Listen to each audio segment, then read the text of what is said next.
Bonjour à tous. Il y a quelques jours, le Globserver a sorti ses bottes et son bonnet, direction Lorient, pour le retour de ce voilier mythique, Tara. Bienvenue. Retour à la maison après 8 mois.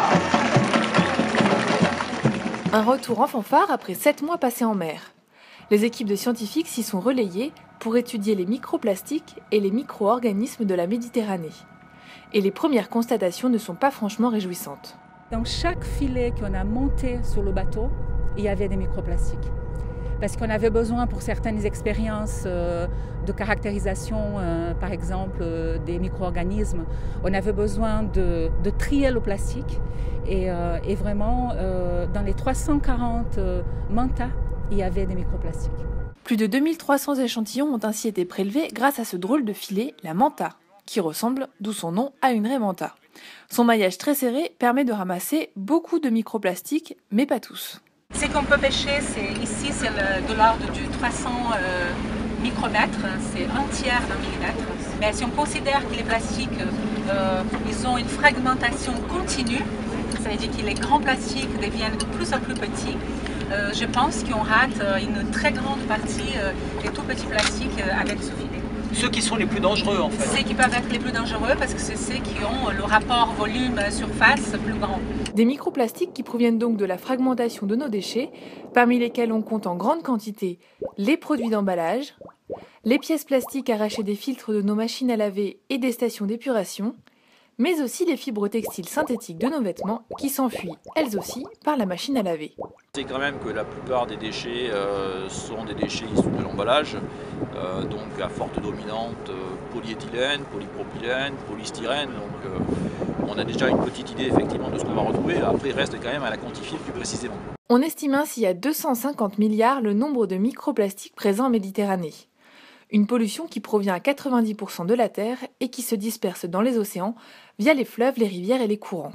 Pour vous donner un ordre d'idée, les concentrations de plastique relevées à certains endroits de la Méditerranée sont identiques à celles de la Gyre du Pacifique, une zone particulièrement polluée de la planète où le plastique s'accumule sous l'effet des courants marins. Le Gyre du Pacifique, ça fait tout le Pacifique, le Pacifique Nord.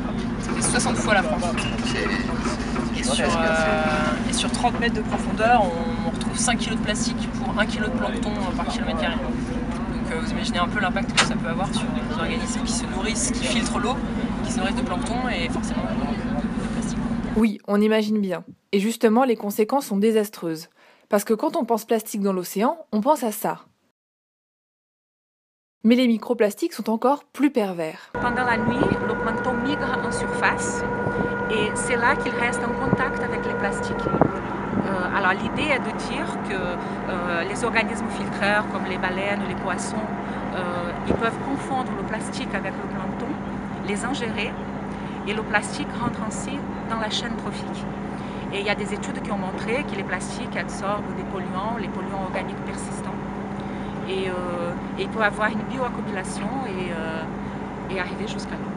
Autre conséquence, les espèces d'algues ou de bactéries qui s'accrochent au plastique. Les plastiques servent de radeau à ces organismes, ça veut dire que les organismes associés aux microplastiques, ils peuvent être distribués dans d'autres endroits et coloniser des nouveaux environnements et ça peut être néfaste pour les espèces qui sont présentes, mais ils peuvent aussi disséminer les pathogènes et je pense que c'est là qu'il y a le risque majeur. Alors que peut-on faire ? En aval, pas grand-chose. Les microplastiques, c'est l'esprit. En plus, quand tu mets sur les plages, on peut pas le ramasser parce qu'il est dans le sable.